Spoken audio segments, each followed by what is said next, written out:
Hogstye.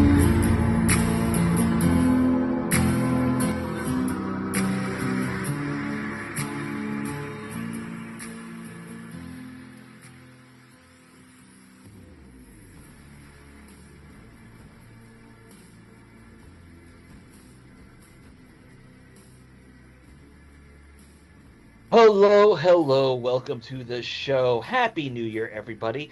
This is the earliest I think we've ever recorded an episode of the Hogstye. Last night, or the night before, we decided we didn't want to do the show on New Year's Eve, and because someone had to go to a party. What kind of grown-ass man is going to a New Year's party? I don't know. Not me and not Alex, but I don't know who it was. But Dave actually wanted to go out for New Year's, or I'm assuming Dave's wife wanted to. Well, it's always a small gathering in my brother's house. Had a couple old fashions and just Gotcha. worked the night through. Did you actually make it to midnight? Yeah. Oh, okay. Yeah, I got home and back to bed about 1:30ish after we got the grandson in. Okay. So Can I make a plea? Please stop shooting fireworks off in residential neighborhoods. Right. Yeah. Number one, it's illegal in a lot of places. There's some suburbs in Houston where it's not, but it really bugs me because there are morons and you're shooting things that explode right next to houses. Yeah. And on top of that, people have to go to bed, and it scares the heck out of animals. And I Right. really hate people who Right. think it's okay to shoot fireworks off and go to the park or somewhere. And if you have to do that, go somewhere that's public. I generally agree. I make an exception for 4th of July, as annoying as it is. Like that's tradition. I don't care if it's tradition. Don't shoot off things that explode 20 feet from a house, especially my house or some, burn your own house down, granted, but some of these people don't know what they're doing either. Well, I really hate it's the it. scary part. Yeah, Yes, that's the part that's concerned. it's Because not okay. They're also never sober. Like, don't Yes. play with explosives when you're really, really drunk. That's a good That's plan. exactly right. Go watch the city's celebration. Go to some park somewhere and shoot them if you have to. Go to somebody's farm and do it if you have to. Do not shoot fireworks off in the middle of a street in a residential neighborhood. It really annoys me. Well, they can't go to a park because they run the risk of a DUI. Well, they could walk to a Oh. park. Yeah. Maybe don't drink too much. How about that? Steve, you're talking to people who like fireworks. Not drinking too much is not an option for them. Does nobody but us two see the inherent conflict of interest between things that explode and alcohol? No. Well, I think all of us see it, but Yes, I think it's Yeah. a pretty inherent issue.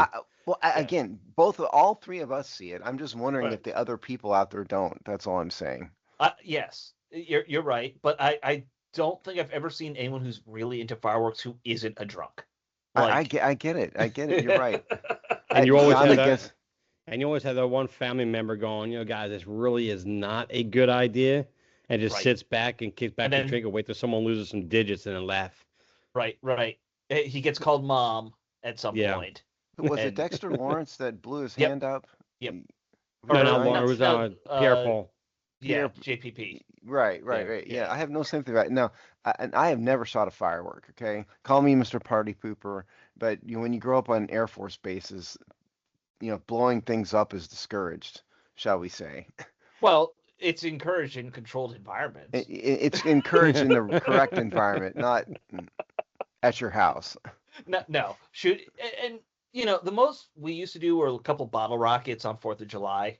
Like, that's about it.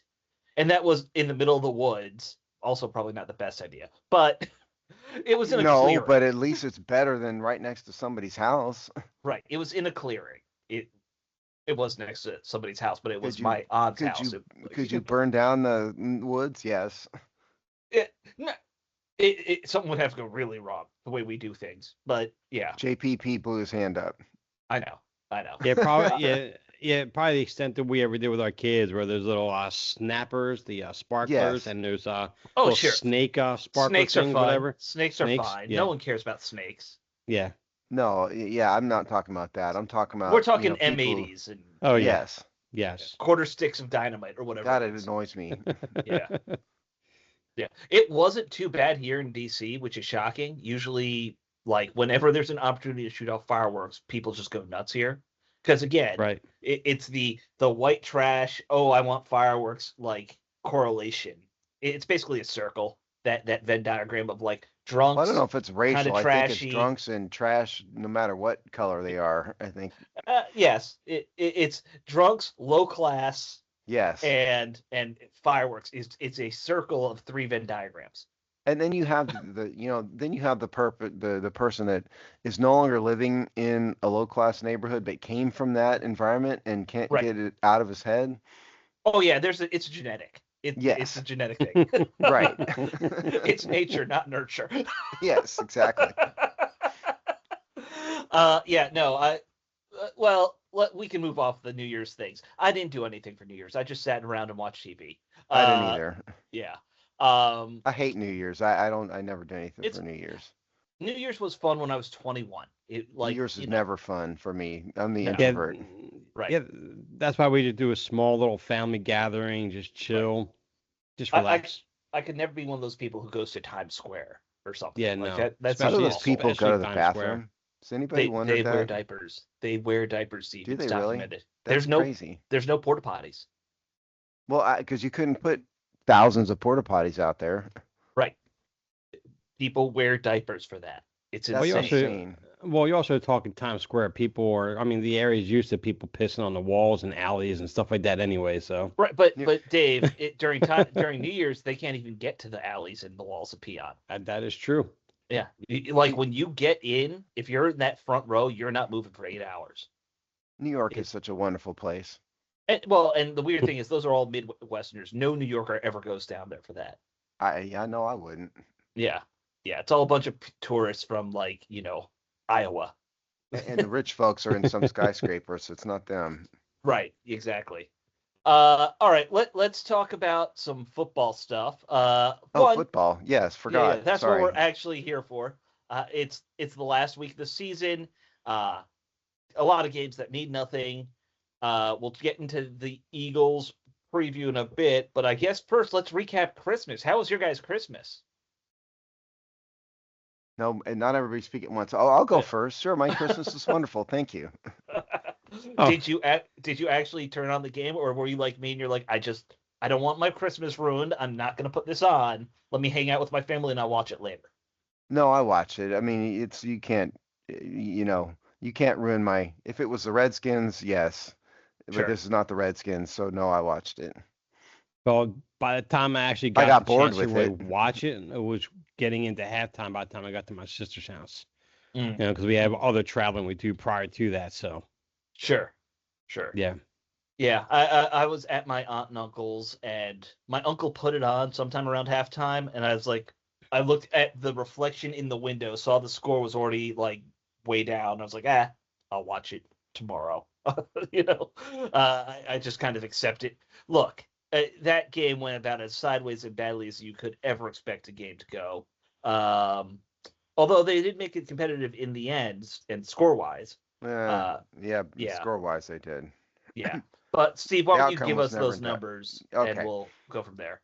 Josh Johnson was the starting quarterback. First of all, Washington lost this game 30-23. For those of you who didn't know, which puts Washington at 4-12 on the year. Josh Johnson was 15 for 23 for 198 yards, sacked once, quarterback rating of 92.3. Ja'Cory Krosky-Merritt was the leading rusher, 11 for 105, and his long was 72. So you guys do the math there. That means he was 10 for 33 for the rest of the game, which isn't great. Deebo Samuel, 2 for 25. Josh Johnson, 2 for 10. Jeremy McNichols had an outstanding day. Actually, he was 1 for -2. Deebo Samuel was 2 for 68, leading receiver. Terry McLaurin, 5 for 63. Ben Sinnott, for all you crazy Ben Sinnott fans out there, 3 for 29. Hey, So decidedly hey, how are average. you guys? Yeah, how are you guys? Decidedly average at best. Bobby Wagner and Will Harris tied for 10 total tackles. River Craycraft was the punt returner. He had an outstanding punt return, 1 for 0 yards. Jake Moody was 3 for 3 for field goals. And we're not going to play the Trustway game today because Trustway only had 3 punts. So Okay. it was 130 yards. Dallas-wise, Dak Prescott was 19 for 37, 307 yards, quarterback rating of 2 touchdowns, quarterback rating of 97.5. Malik Davis was 20 for 103 with a long of 21. Javonte Williams 13 for 54.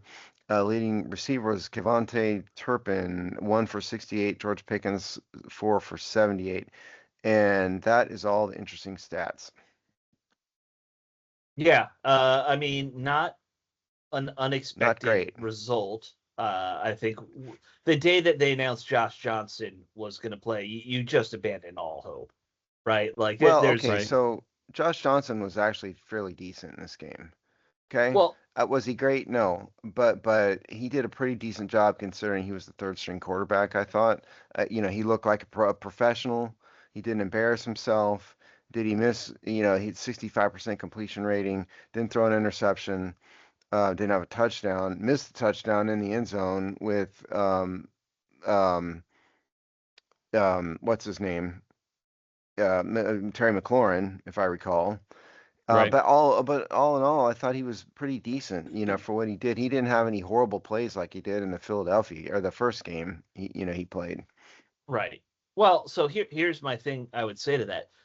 The passing game, despite whoever's been playing, has been fairly consistently middling. Like, Yes. it's not there've Doesn't been matter one or who's two. been in there. Yeah, Right. there have been two really bad passing days, I would say. Minnesota, they couldn't throw the ball, and then Atlanta, both games, Jane Daniels struggled, right? Yes. But with Mariota in there, with Johnson, it's been this. It's been around mid-60s completions. It's never been. They haven't had a 300-yard passing game all season. I don't think No. so. Yeah. No, No, I'm they looking haven't. at it right now. They have not. The closest they got was 276. But this is exactly what they've been most of the season. It's around 200 yards passing. You get like a low 90s rating, and everyone thinks it's fine, but you didn't produce anything. You didn't get a lot of touchdowns. I'm not saying it's good. I just No, saying that Johnson didn't embarrass himself. I'm not. That's what I'm saying too. It's Cliff Kingsbury's system seems to like have this floor that you hit, which is a decent floor. It's not great. Like, it's not like the floor's 300 yards. The floor is 200 yards. But that seems to be where they're at all season. Well, yeah, I mean, It never half the season they had a bunch of backup and practice squad receivers starting, with Right. the quarterback was underperforming and then a series of backups, Right. behind him. And so it was never going to be the greatest show on turf, in that kind of situation. Now with that, most of the receivers are healthy, and I mean, Noah Brown makes me yawn. Okay, he's not out there, so what? And now you've got the backup and the third string quarterback playing. So it was never going to be. And as we've discussed many times, Jaden Daniels underperformed, obviously. And that's not really on Kingsbury. That's on the player. It is. It is. Well, I do always put something on coaches. Like, coaches need to help develop guys, and they haven't done that at all this year. So, like, that's on Kingsbury, the coaching staff, as much as anything. But I don't know. the player also has to. I always blame the player more than the coach, personally. It's.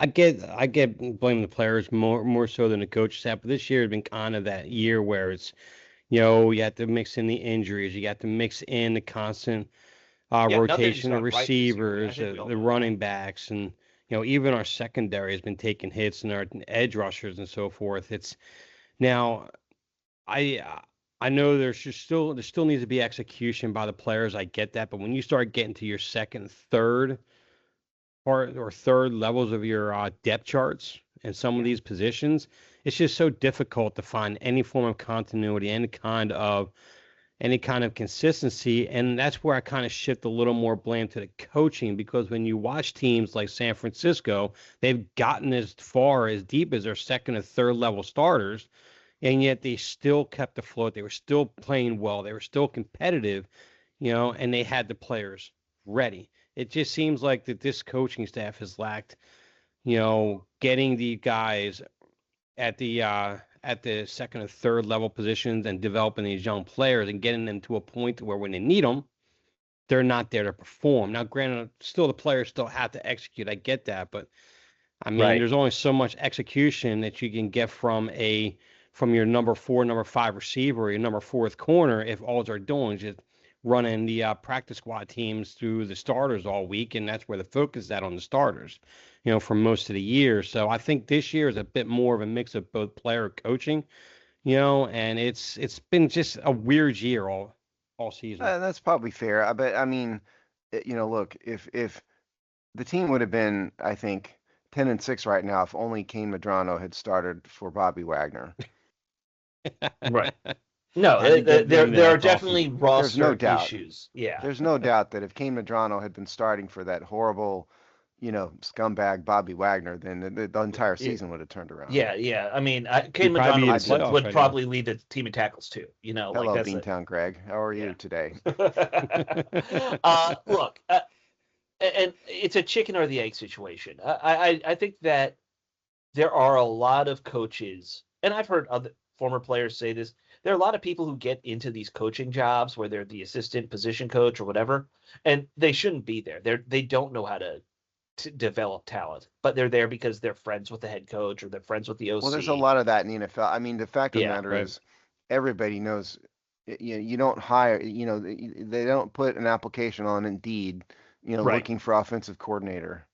Right. And I've Right. seen some people in our comment section talk about, that he needs to find somebody he doesn't know. Well, that's not the way the NFL works. I'm not saying you guys are. I get the point. The point is what you're saying, Alex, which is, Right. find the best person. But that's just not the way the NFL works. It's a closed loop. There's a Right. reason why so many sons are. You're like, what's Brian Schottenheimer is Marty Schottenheimer's son. Right. And Kyle Kurt Shanahan is Schottenheimer's nephew. Yeah, But- right. Yeah, and plus you get that trust factor. You'd much rather bring someone in you could trust that you're comfortable with instead of reaching outside the box to someone different. Yeah, But, that's just how the NFL works. It Right. is. Now, there are certain groups of coaches, and you mentioned San Francisco. I think Kyle Shanahan and the Mike whole Shanahan. Shanahan's son, by the way. He is, but he is a master at finding what a player's good at and using it. Like that. That's Right. He's a good coach. he's a great coach when it comes to that. Sean McVay was the same way. Like there's people who understand that's how you have to be. I'm just saying, like, what you if have to Kyle do. Shanahan's dad had worked for ExxonMobil, would he have been an NFL coach? No, No, most probably likely not.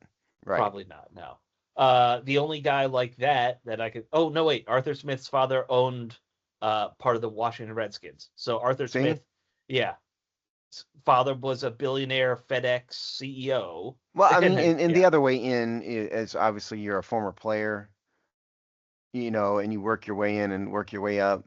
Right. But all my point is these NFL coaches hire the people they know and the people Right. they worked with. And to say, it sounds great to say hire somebody you don't know, and I get the point. The point is hire the best person, but that's just not the way it works. It's the way it should work, but it's a closed system. Yeah, Right. look, and I accept that. To me, if I were a NFL head coach, it would never be acceptably like, well, none of our young players have developed. It's on them. It's you're the head coach. It's always on the buck stops with you. If you Yeah. guys aren't developing across the board, how's no one developed across the board? Well, and I do, well, yeah, that and I think the game plans have looked fairly stagnant at times. Sure. This year. We've So talked yeah, about that part is before, certainly on the coaches, but at the end of the day, nobody coached Quan Martin into, totally blowing coverage and allowing a long touchdown. That's on Right. Quan Martin. And his inability to tackle.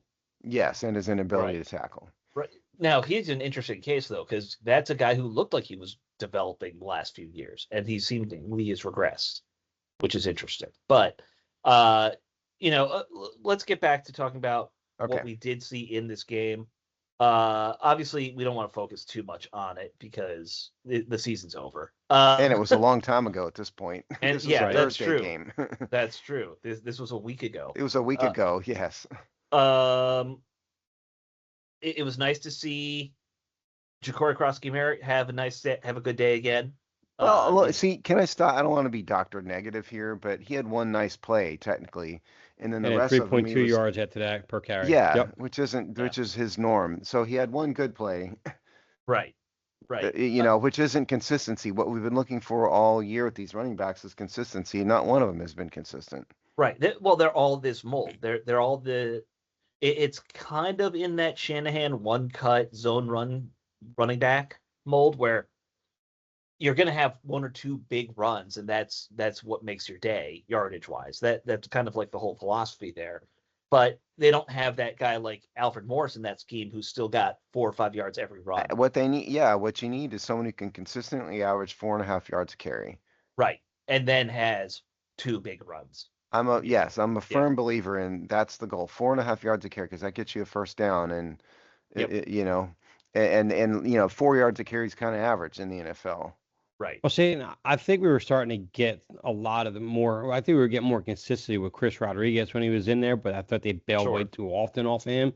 Yeah. And he's proved to be more of a volume runner. So you just give him a few carries and walk away. He's not going to end the game where you want him to be. But when he's been given the consistent touches, he would break that 6-yard, 8-yard type run every now and then. His average would stay up and maintain. I think Chris Rodriguez is a good piece in a running back by committee. I don't think Krosky Merritt's a guy to be your lead back. That's why I've been my focus going into the offseason was you have a guy like a Breece Hall who's going to be available for age, still 24, 25 years old, played for a terrible Jets team, but he could bring what Austin Eckler brought to this roster because he's a great pass catching running back. And you have a nice running back by committee. I'm not one of them guys to where it's like, well, if Jeremiah Love is available from Notre Dame in the first round, you jump all over him because you see how well that worked out for the Raiders when they took Ashton Jeanty. Their offense was still terrible all year. I think they need to do more defensively early in the draft. But we'll talk more about that stuff later. But there's a focus you could go with his running back core, and I think you can grab a guy like a Breece Hall and get a nice committee in there. And Krosky Merritt is a guy who can come in and spell Breece Hall every now and then, continue developing him. Maybe in about 3 years down the road, maybe Krosky Merritt turns into something. But he's not a RB1. He's not a guy that can be that guy going forward. I don't see it myself. The only thing I'll say about the running back deal in the draft is that the running backs drafted at the top of the draft tend to perform better. Yeah. The rest of it, it's just a crapshoot, but the ones that were drafted at the very top in like the top 10, that the analysis I did, which I don't have in front of me, showed that those guys were better. Right. That we're talking, that's like the Saquon Barkleys of the world. If you can find one of those, it's worthwhile. But beyond that, it's a crapshoot like any other. And sure, I think Ja'Cory Krosky Merritt has, outperformed his draft status because he was back at the middle of the 7th round pick, but no, the guy is not a franchise running back. No, there's a place for him on a roster. Sure. Yeah. And you say that about running backs. I would also point out, I think that you can get more out of running backs wherever they're picked, just because of the nature of the position. It's, hey, take the ball and run forward. Like they can contribute easier than, say, receivers. Receivers more of a boom or bust spot. Same with some other positions, defensive back. I think running backs, no matter where you take them, they do contribute something easier. Okay, so running backs, in my draft analysis, which I pulled it up, and so this was looking at every draft pick in the NFL. For those of you who don't know, I spent a lot of time doing this. Every single draft pick individually from 2000 to 2024. I'm not going to read all this, but just suffice to say, running back was for the picks in the top 10 of the first round. Running back had the highest percentage of those picks that were on multiple All-Pro teams, 23%, and they had the highest percentage by a lot of running backs of players selected to at least one All-Pro. And then they were second place narrowly with players selected to one Pro Bowl. But if you go down in the draft, it goes down. So, sure. If you're looking at, yes, they're all going to be 1,000-yard runners or whatever. They're not all going to hit that, but I'm saying they can contribute more easily. Yeah, absolutely. Back. I'm just, but for draft stuff, and I haven't looked at the draft at all, Right. And Washington needs defense, okay? But if Yeah. there was some Saquon Barkley level running back in there, they ought to consider it. That's all I'm There saying. is a running back from Notre Dame, Jeremiah Love. Love. Yeah. Yeah, I don't know if he's Saquon Barkley level, but he's kind of like Well, the pick your one name. high Yeah. first round caliber Yeah. talent. He's a projected top 10 pick. Yeah. But Yeah. with that pick, you got to go defense. Either like Arvell Reese or Caleb Downs, somebody like that. I'm Yeah, not I saying mean, you shouldn't, yeah. but I just mean it's pretty high Consider, likelihood that sure. that a back like that will be a franchise running back. That's what I'm Right. saying. Right. A All right. higher percentage of those than other positions. Obviously, we haven't talked much about the game, and we keep wanting to not talk about the game. So let's just do, and we're already halfway through the show. Well, what is the point about going on and on about the Dallas game? Honestly. Right. There is no point. Why don't we just let's do game balls. We can talk a little bit about the Eagles. I want to talk about some of this other stuff that happened Yes. in the NFL though. That's more interesting at this point. So fast forward, defense, they sucked. Moving on. Guys, give me your game balls. Okay, fair enough. All right. Well, I guess I'll Danny. start. I haven't started all year, so I'll go ahead and ahead. give. You haven't I'll started go all ahead. year? I have not started game balls Why all are we year breaking so from far. tradition? Okay, Let go ahead, him Steve. play. No. Let the third stringer come in and play one game. There we go. I appreciate that. Good sentiment, Steve. You're the I'll Josh go- Johnson of game balls. I'll give mine to Deebo Samuels. I mean, he at least was a pretty good offensive weapon in this game with 25 yards rushing on top of that. And for defensive side, I'm going to use Jake Moody as the kicker for the defensive side, going 3 for 3 with a 51 long, because I know I was pretty anti Jake Moody for a few weeks with you as well, Steve. And so I'll give him a little bit of credit on that one. Okay. Just to annoy people, I'm going to give Dak Prescott the offensive game ball. There's a surprise. 307 yards, 2 touchdowns, quarterback rating of almost 100, won the game comfortably. Yeah, I think he definitely deserves a game ball. And honestly, nobody deserves a defensive game ball, whatsoever, I think. So I'm going to give Malik Davis the game ball for running all over Washington's offense. So he gets to. So I think we'll have Bobby Wagner go present a deflated game ball to Malik Davis. How about that? Just for Alex, I'm going to give them both to the Dallas Cowboys. Ugh, Just for Alex. Just for Alex. Morally reprehensible. I know. And the crazy part is that Malik Davis is like their number 2, number 3 running back. Yeah, he wasn't Yeah, even. that's the He's sad not part. even their star running back. All right. So I guess you already gave a ball to Debo. I'm gonna give one to Ja'Cory Krosky-Merritt just because 100-yard game, good for him. And he did have. I know it was one big run. You're like not going you to give it guys to a said. Dallas Cowboy player, Alex? Never.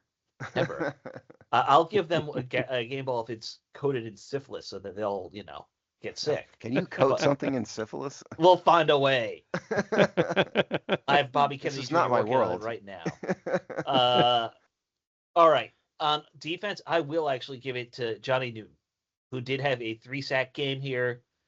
He's done a whole lot of nothing all year, but good for him. A 3-sack he had game. one good game. Good for him. 3-sack games are a once in a career type thing for a lot of guys. So Well, good for him. especially an interior defensive lineman. Right. Yes. So He's worth it. He's been, I'd say, underperforming Sure. probably all year. This is the first time that he was good, I would say. It doesn't necessarily mean he's going to be a starter going forward, but at least it's something positive out of him. So Yeah. that's good. And To me, maybe he it's his falls turning in- point in his career. Who knows? Yeah, maybe. And the other To real me- quick thing about defense is Ricky Barber, elevated practice squad player, sack, had 15 plays but did well. So that's good for him. Yeah. They got a couple sacks in the game. I said Yes. the defense did nothing, but they did get a couple sacks, so good for them. What is it? 5 total? 6 total? 6 Oh, total. did I not read that? I'm sorry. I think it was 5. 5.5. What I'm seeing is Newton had 3, Barber 1, Miller 1, Wagner and Smith Sacks is both had 6. half a It's sack. 6. Yeah, so it's 6. Oh, 6 6. sacks. There was another Yeah. half in there. I didn't see it. Yeah, There we It's go, two it's halves. 6. I Yeah. I forgot to read that in the stats. It's 6 sacks. All right, Steve, because I'm a weird stats nerd, I always get annoyed when I see I'm a half bigger sacks. stat nerd than you. You are, But when three guys kind of all get given a half sack because they all kind of got there, that drives me nuts. It should be turned into a third sack. Yeah, it really would because you can't have a sack and a half. Right. It was one sack. Right. Just a weird stat nerd thing. About half sacks. All right, let's Although move I will on. say though that ESPN had the sack you're talking about is just Preston Smith and Bobby Wagner, and then it had Ricky Barber with one, Von Miller Okay. with one, and It then just popped in my Johnny head about Newton with half 3. sacks. Like Yeah. half sacks it's a weird thing that I've seen happen. All right, let's talk about the Eagles preview. Eagles benching most of their starters. Washington, most of our starters are benched because they're actually hurt. They're not really benched. Look, this game is going to be played for nothing. It matters not. And I don't know if anyone should care, honestly. Well, the Eagles do have something to play for. Yeah. They are not locked into draft seeding or playoff seeding yet. So they actually do need to win. Now they need to win less than they need to get Jalen Hurts hurt, for sure. But like right now, today, they are in the 3 seed, and we're going to get to this. But the Bears could lose. They could, they could go anywhere. They could get 2 or 3 basically right now because well, actually, I mean, if the 49ers lose, I don't know how the tiebreakers would work out. So they could go, I think, anywhere from 2 to 5, I believe. 2 to 4, 2 to 5. So they do have something to play for. They just don't want to get anybody hurt in the process because they're in. And Washington has nothing to play for. Right. Well, they're locked in at 3, no lower than 3 itself. Is that what it is? Okay. Yeah, because so it's 2 or 3. As a division winner, you get one of the top 4. But the either Carolina, but they have a much better record than Carolina or Tampa Bay. So it's 3. Oh, I said it wrong because the 49. Yeah, I'm sorry, I said it wrong. Yeah, okay, you're right. It's overall, just because of like the whole. Because the Seahawks are number 1 in NFC West, no matter what. Yeah, you're right. So it's the wild card thing. So point is, the Eagles can go 2 or 3. Right, but they're benching Hurts. They're going to bench a lot of their star players for obvious reasons. I kind of am leaning. It's also kind of an insult because they think they can win without those guys playing. Yeah, well, I think that's true. Right. Yeah, it's true. It's probably true right now. Yeah. If I were Washington, I'd be kind of taking the same approach because why risk getting Terry McLaurin hurt again? Why risk? But teams don't play like that though. The Eagles are playing like that right now. No, but like playoff teams will sometimes do that, but other teams they don't just tank like that. Well, I think you could probably take a couple of your key players. I think you could do a couple of your key players like a McLaurin, older in age, yet that Quadro in a year. You know what? Why risk anything and let them go into the offseason fully healthy? But I wouldn't extend that towards every top end starter like that. But I think a couple guys you could consider that with, yes. But on the most part, you play a healthy team. Most of these teams have too much pride to just flat out, rest every starter and go, tank all the way like you would in the NBA, Yeah, I'm not. Look, I've said before, I'm not a tank guy. I'm a develop young talent guy or develop your long-term plan guy. So you're a Medrano guy. I would be a Medrano guy just in that respect. I don't think Bobby Wagner's back next year, so why play him? I don't think. Well, because here's why. He's the defensive signal caller. Okay. You don't just replace the defensive signal caller. You do for when you're 20 looking plays for a game. the 20, no, you 26 don't. defensive signal caller. No, you don't. Who's going to call defensive plays in 2026? They will worry about that in the offseason. You cannot just rotate in and out the defensive signal caller. The offseason started 2 weeks ago. No, the offseason didn't start 2 weeks ago. The offseason starts Monday. The only other player I would consider looking at for a signal caller for this game to finish the year to see how he can do on a small scale is like a Jordan McGee, see what he can do. He's actually going to be the middle linebacker of the future anyway. Yeah, but that's not really saying to sit Bobby Wagner at the same time either. Just simply, you still have them both on the field and say, hey, you know what? You take the calls for this game, and Wagner could be out there to kind of coach him through. He's making any mistakes. I know teams don't really do that either, but to me, that kind of sounds almost like OJT thing going on right there. Well, that's at least in the realm of reasonable. It's not in the realm of reasonable just to say sit Bobby Wagner for Kane Medrano and let Kane Medrano be the defensive signal caller for 15 plays. That's ridiculous, honestly. That's not going to happen, nor should it. So they're the Plus, guys he's not I a middle linebacker, by the way, just for the record. He's an outside linebacker. No, Kane Madrano is a wing. You're right. Yeah. If he's going to replace anybody, it would be Luvu hypothetically. But Hypothetically, yes. Yeah. And you could sit Luvu for, that's a little bit more Right. reasonable. But the truth of the matter is, these guys are barely on the roster, and, you're most talking of about them, yeah. established veterans. Bobby Wagner's going to be in the Hall of Fame, Right. and Yeah. they're going to play. Absent And plus, like they have these roster bonuses that some might be still Yeah. trying to achieve as well. That's That exactly is a right. big factor. I saw somewhere. I think Debo needs 90 something yards to get a $600,000 roster bonus. That See, they'll want to. I don't track those because it's just too Yeah. much brain damage. But a Right. lot of these contracts, almost Have all of these that, yeah. contracts have some type of roster bonus for this stat and that stat, and the coaches know that, and Right. the players know that. Generally speaking, the coaches also, unless they have a shitty owner, and we'll get to shitty owners soon. But unless they have a shitty owner, they're going to try and help guys get those bonuses. Okay, Like so good coaches do that. let's blow through the rest of this real fast. So here, Yeah. look, I think one, I'm assuming I'm assuming I'm not going to get into who's going to play and not play. But first of all, if Washington wants to win, they need to play mistake free. Obviously, that's number one. They can't play like they've been playing this season. No, They no. need to control the clock through the running game. Don't let you got to keep Which Philadelphia's they've been trying to offense. do all season with Right. mixed results. And then, they're going to run this. They're going to get away from press man, and they're going to be in zone. So it needs to be tight and layered properly. And Mhm. what I mean by that is, the Quan Martins of the world that, who are the high safeties in a cover two, they need to do a much better job than that. And I think if they're going to win, that's the way to do it. And I don't think they're going to win, but that's what they need to do. And for the record, my prediction in this game is 31-17 Eagles. I'm right there with you prediction wise. Yeah, I think this is going to be not close, like 28-14. I could actually see it being a low scoring game because I think both teams are going to try and run the clock out as fast as possible. So Yeah. it could end up being more like 21-10 just because both teams will be like, why is the clock stopped? No, refs, just keep going. Just like Maybe, yeah, We're possibly. both cool with it. We're both good with the clock running and this actually being a 60-minute football game. Yeah, that's why I lean towards more of a 23-13 type of win for the Eagles. Because Tank Bigsby is still a good running back in this NFL as he's proven. He's going to run behind a fully healthy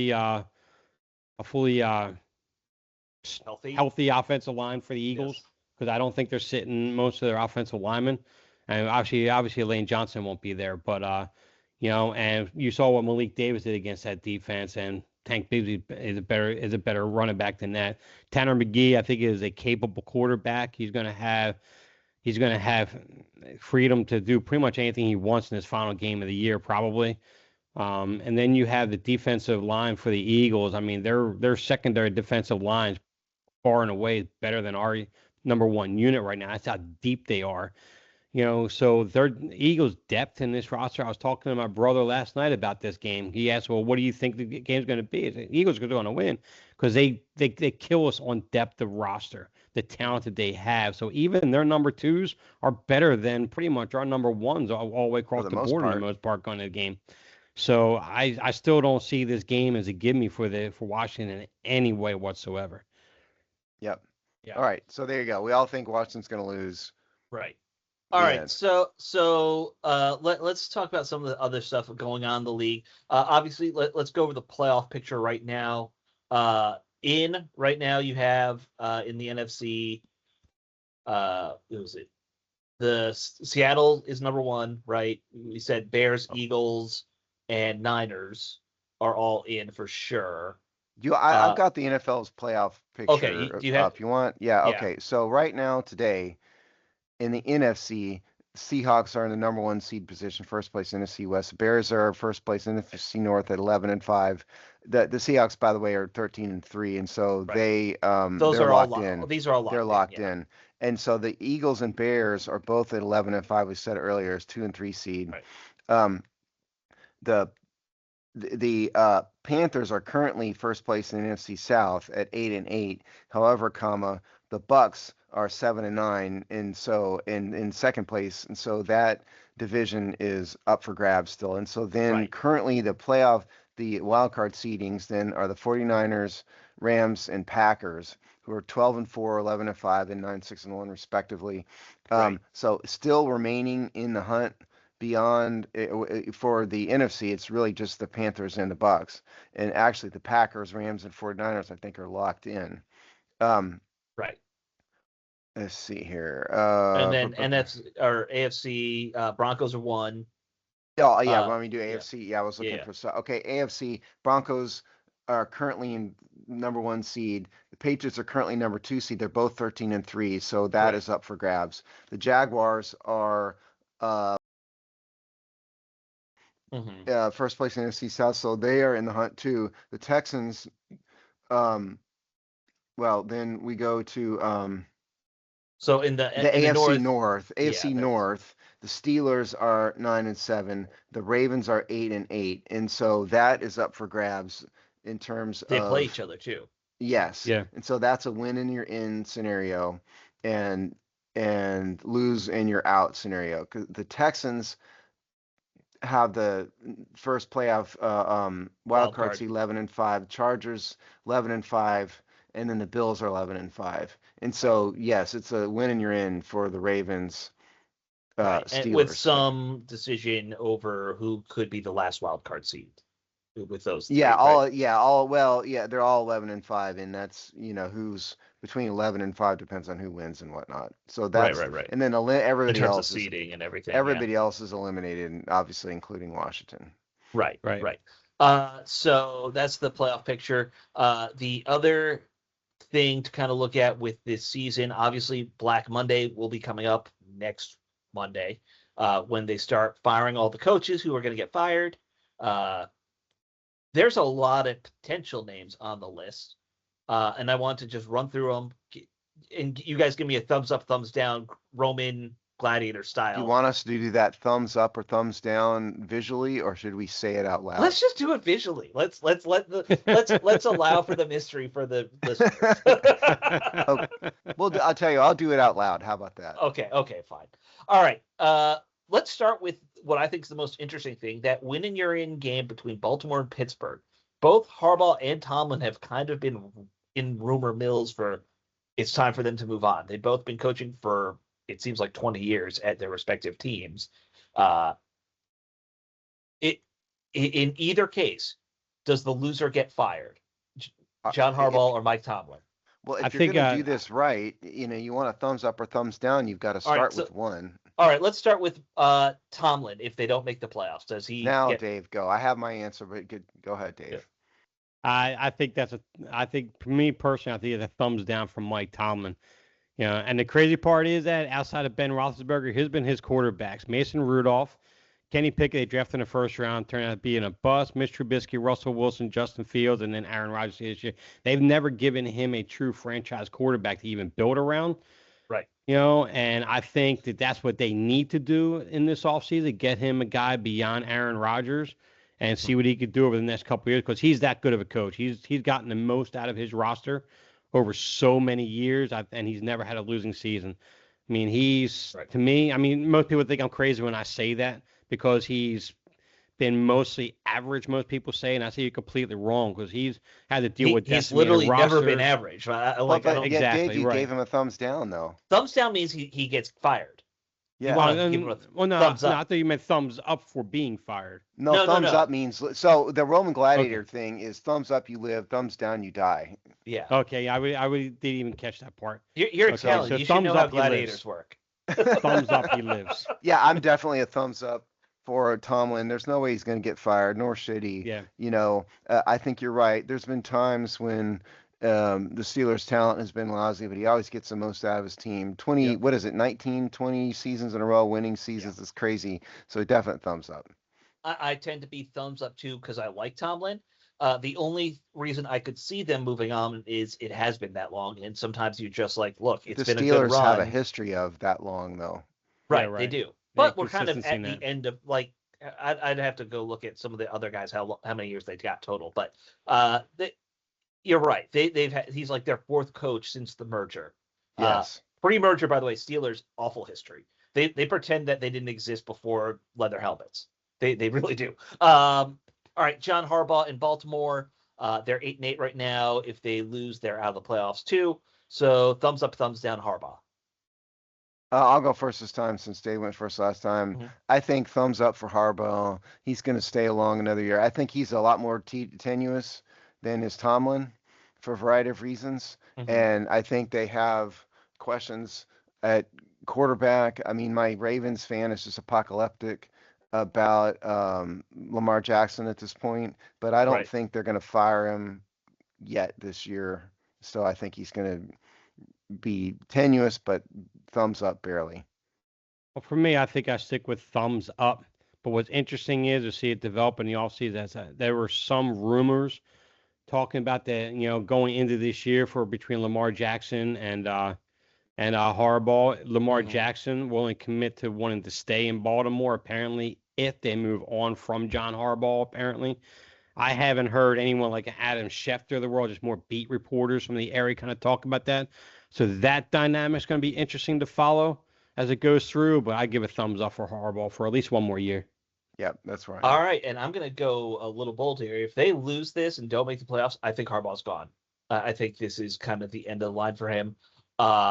Maybe he takes a year off, but I wouldn't be surprised if he goes to a certain position that might open up out west in the AFC, and we get a Harbaugh brothers battle in the AFC West if he leaves. So that's a wild theory I'm going to put out there. All right, next up, let's stick with guys on the verge of the playoffs and go with Todd Bowles with the Buccaneers. That's another name that I saw, but it's a little surprised by, honestly. How long has he been with the Buccaneers? Like 4 years now, something like that. Yeah. From myself, I had to give, even though for much as I like Todd Bowles, I think he's a good head coach. I think right now, he's kind of plateaued, and he's done this when he was with the Jets as well. I don't think he's that guy to get that team over that hump. And I think Tampa Bay is going to move on from him, especially if they're that good young offensive coordinator. They're probably looking at maybe promoting up possibly. So I give him a thumbs down. I'm going to give him a thumbs up, not because he deserves it. I just think it's not quite his time, and the Bucs weren't terrible this year. They're in the playoff hunt still. So I think they're going to keep him one more year, but barely. I think they'll keep him one more year.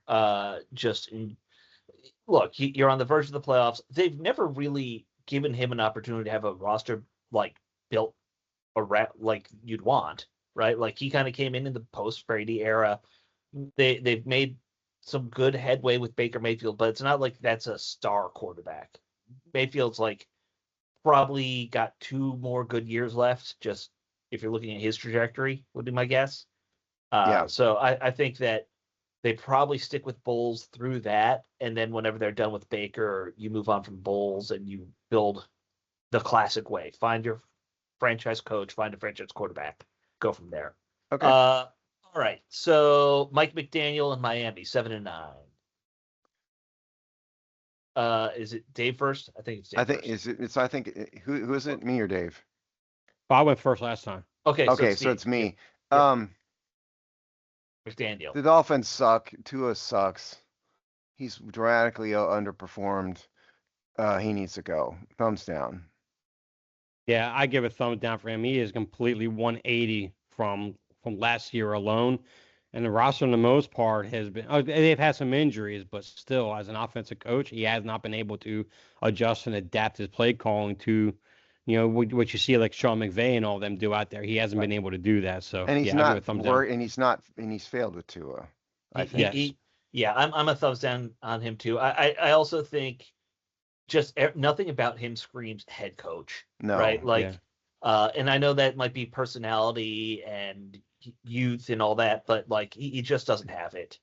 Great OC, but great X's and O's guy from what it sounds like. But yeah, I just also never trust a man in jorts. Yeah. All right, let's go. We did him. Raheem Morris in Atlanta. Lot of Southern football teams we're getting to go through here. So Raheem Morris, there's some rumors that he could be out. I give a thumb. I'm a Raheem Morris guy. I like Raheem Morris. I think they should give him. I'll give a thumbs up for him. I think they should give him at least one more year. Get this offense cohesively with Michael Penix. Give him one more offseason with him. I think that defense is young and beginning to thrive under Raheem Morris's coaching. Now, granted, there's some in-game time management and other things he needs to work on. I get that, but I think overall, I think he deserves at least another year with this roster. Yeah, I think because of Michael Penix, they're going to want to keep him around. And Penix Yeah. got hurt. He's not. Yeah. So I think he deserves another year. So yeah, Raheem Morris, thumbs up. Yeah, they kind of went sideways with that injury, and they still Yeah. ended up around 500. So I'd keep him Right. too. And yeah, like Raheem Morris, good coach.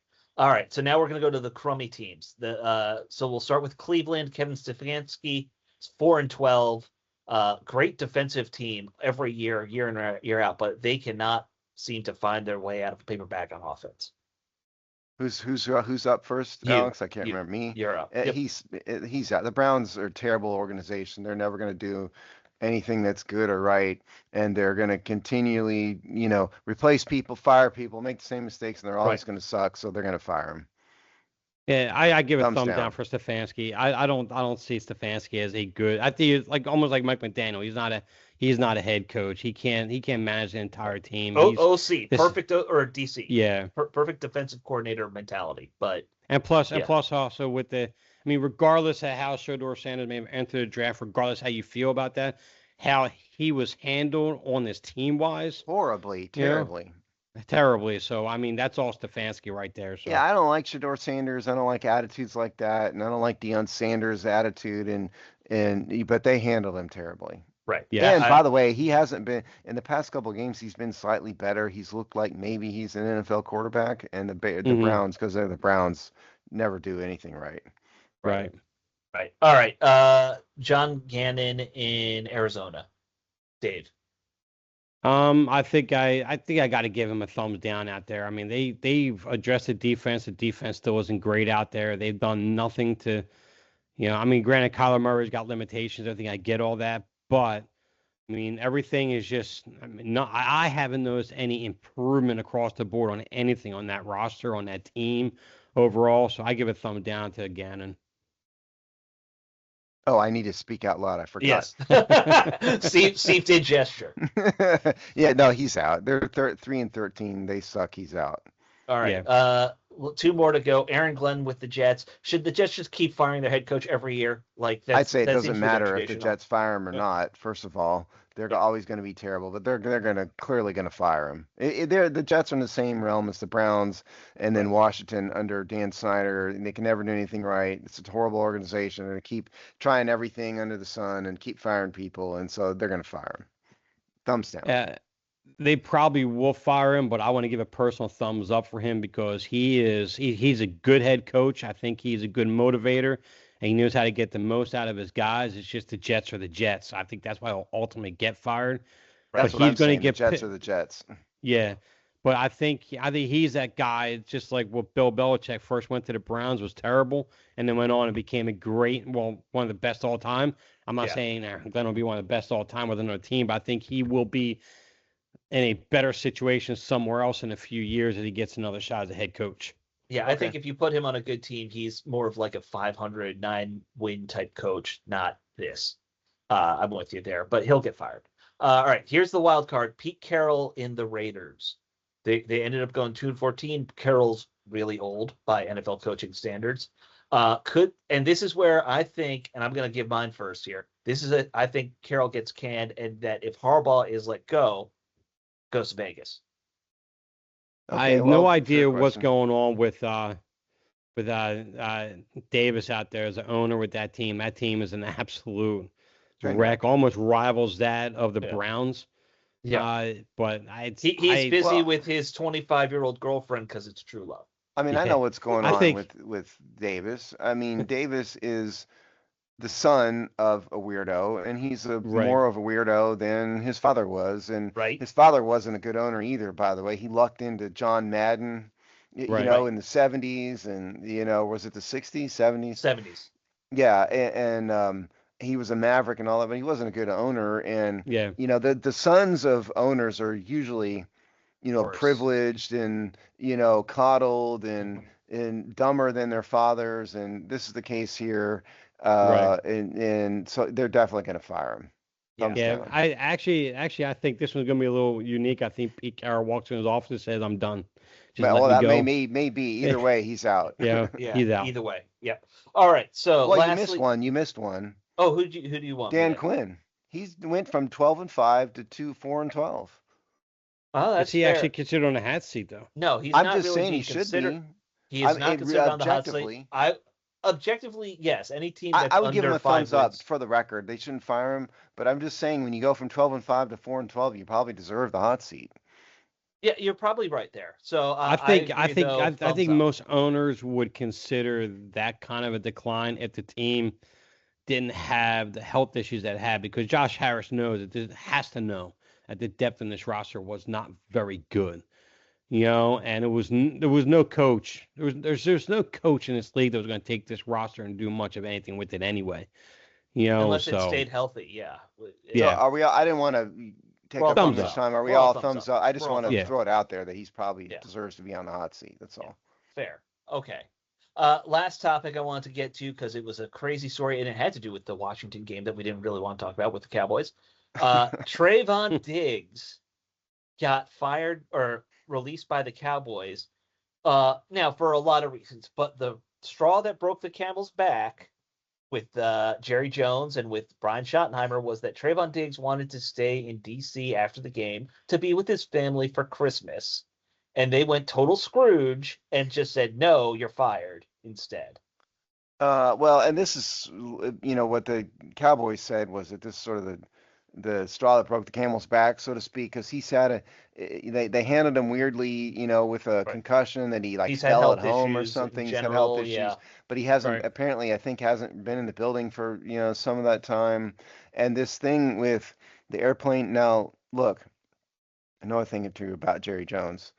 I mean, one thing he is very arrogant, and he expects people to follow and obey. And he used defy process like that. That pisses him off. And so, and in this case, it wasn't an isolated thing. This is a guy who's Mr. Attitude, the entire year. And Right. so I think they just finally said, you know what, we're tired of you, and you were hurt and underperformed and all of that, so you're out. That's a very Jerry Jones thing to do. Yeah, it's a pretty crappy thing to do what they did to Trayvon Diggs, regardless of his performance and everything. It's around the holidays. They You should have let him kinda- stay, of course, obviously. Right. Yeah, Right. obviously. He went through the official channels and said, hey, guys, this is where my family is. I have Yeah, but the family. problem is when they say no, you hop Right. on the plane. and That's get the back. thing. Yeah, sure. Right. It's a process. But Should they have you said should- yes? Yes, but when they don't, you don't just defy the owner and I do it I anyway. understand that part of it to an extent. No, I But 100%. what I'm rational, a military no rational guy, man. no rational owner should ever say no to that. It doesn't matter. That's Yeah. not the point. Well, And that's not Jerry Jones. what rational. Yeah. Well, no, Well- yeah, but he's control, okay? It's Yeah, yeah. ego and control with this guy. Yeah.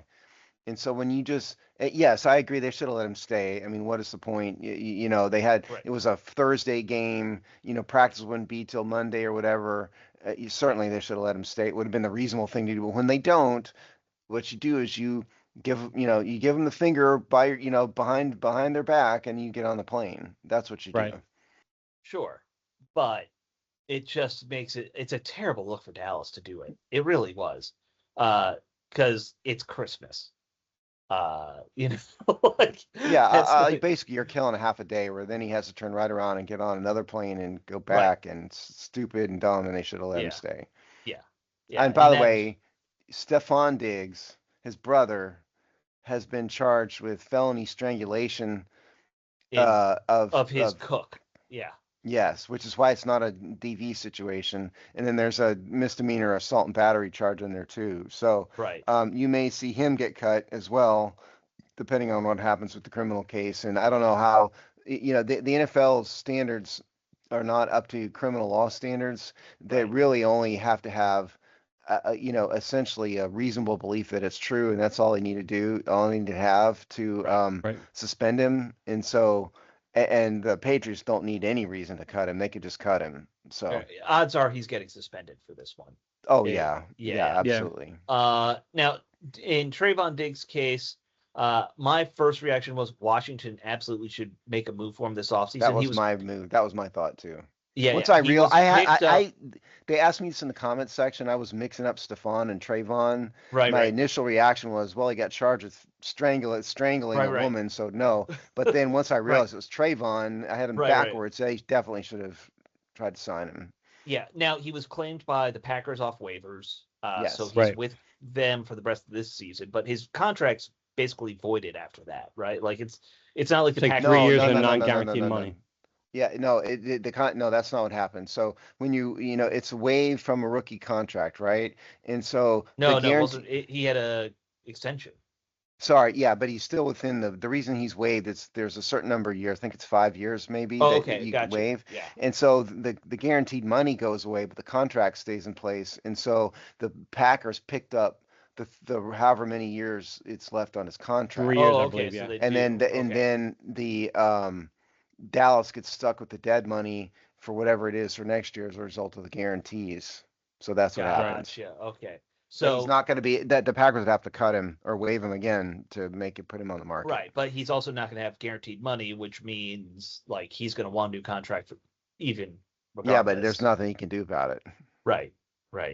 That's where it all gets very Yes. tough for the player right there. Right. Well, I mean, cry me a river. Get Yeah. on the damn plane and apologize to your family. And you still None of this also would would happen. have you still also have millions of dollars from the Cowboys cutting you regardless. Like Yeah. if they paid you. They've already And paid the, him a lot of money. Yeah. And the one thing that intrigued me is that Trayvon Diggs' best years came under a Dan Quinn defense, because he recognized what Trayvon Diggs' weaknesses were and what his strengths were. His strengths were ball hawking skills. He could get those interceptions and take that pick six every now and then. And now, Right. granted, he lost a lot of one-on-one battles down the field, but a lot of times he had that coverage over top that helped mitigate the yardage after the catch itself. But I would like to point out that in this case, Washington expressly declined to pick him up, okay?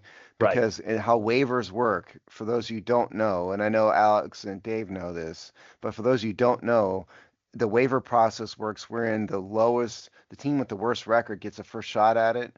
And Mhm. basically what happens is somebody's waived, and then if 5 teams submit a waiver pickup request, the team with the lowest record gets it. So what this Right. means is that Dan Quinn, because you mentioned Dan Quinn, expressly rejected Trayvon Diggs. That's what this means. Yeah. It's not a time thing, it's a record thing.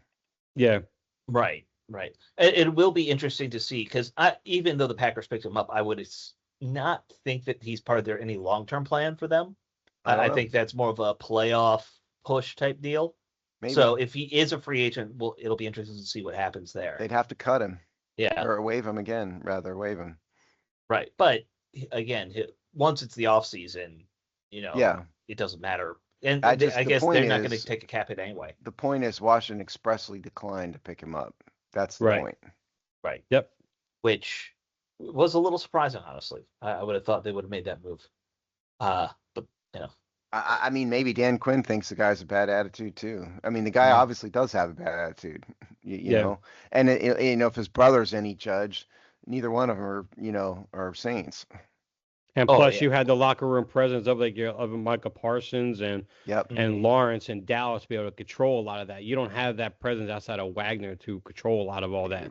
Wagner would be the only one, and he doesn't really yeah. have any relationship with Bobby Wagner. And he won't be here next year anyway, probably. Right. Right. Probably. So, yeah, they don't have a Bobby Wagner on the roster next year. Well, Kane From a Madrano. I meant from a leadership perspective. No, You don't Kane have that- Madrano is the leader too. He's obviously a leader in the team. Oh, in the he's an making. alpha. He's the true Yeah, alpha. clearly. Gotcha. Yeah. Yeah. Got Absolutely. it. Yeah. Hi, All right, Greg. guys.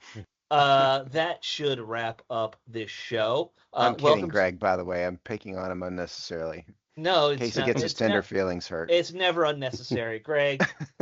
Greg, you have thick skin. I'm not worried about it. All right, let's wrap this up, guys. Happy 2026. Thank God that's all over. We'll move on to the next year. We were going to do what are some things we're looking forward to. I guess we'll just talk about that when the off season starts next show. Yeah, we're Yeah. off. We're out of time. So Yeah. Right. So we will talk to you all next week. All right. Later. Happy New Year. Later.